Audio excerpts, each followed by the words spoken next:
A mysterious virus pandemic spreads rapidly, turning humans into zombies, or what they call ferals, aggressive, mindless creatures. Abigail, a young girl, witnesses her mother and brother being attacked and transformed into zombies. Fortunately, a police officer named Cassius saves her and is forced to shoot both her infected mother and brother to protect Abigail. 10 years after the zombie outbreak.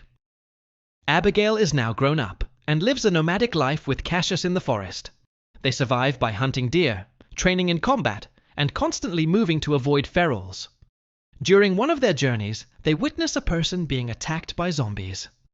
In a panic, Abigail fires her gun, but accidentally shoots the human instead of the zombie.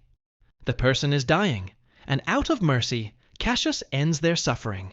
Soon after, a group of survivors appears, holding them at gunpoint.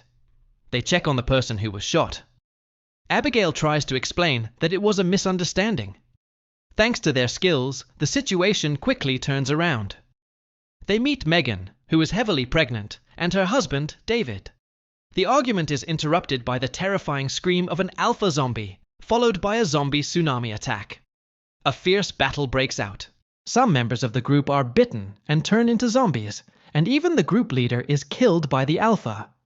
Only 4 survivors remain. They flee and decide to head northeast toward a colony by the river, a boat city rumored to be safe, as heard through a radio broadcast. It's a safe haven located on cargo ships. As time goes by, the group grows closer, protecting each other out of humanity and compassion. One day, Abigail descends a staircase and is suddenly charged by a sprinting zombie. She manages to defeat it, and when another zombie chases her, she uses her wits to outsmart and escape it. They eventually discover a turboprop airplane that once belonged to Abigail's father, who was a pilot. Relying on the knowledge she heard from her father's stories, Abigail tries to start and fly the plane.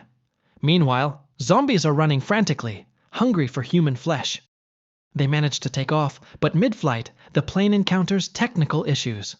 Abigail loses control, and the aircraft crashes into trees. Luckily, they all survive the crash. They continue on foot.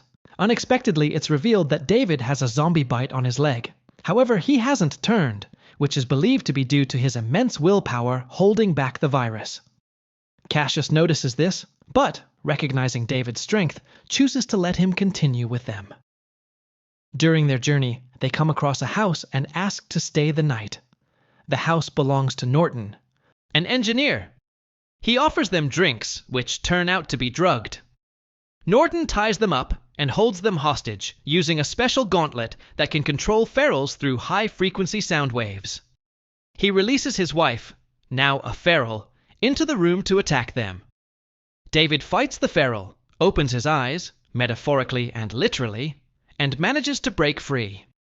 The group escapes using Norton's stolen vehicle. However, David's condition worsens.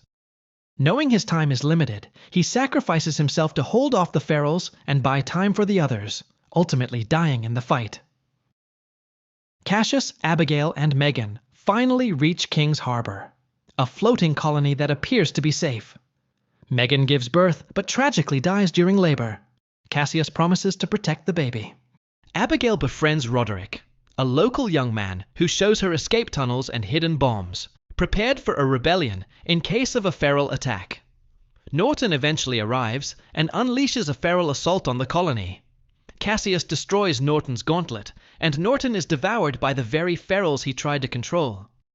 Abigail then confronts the Alpha, the leader of the ferals, who turns out to be her biological father. In a heartbreaking moment, she shoots him to save Cassius. They blow up the colony through the emergency tunnels and begin their journey toward the safe island, just as they had planned from the beginning.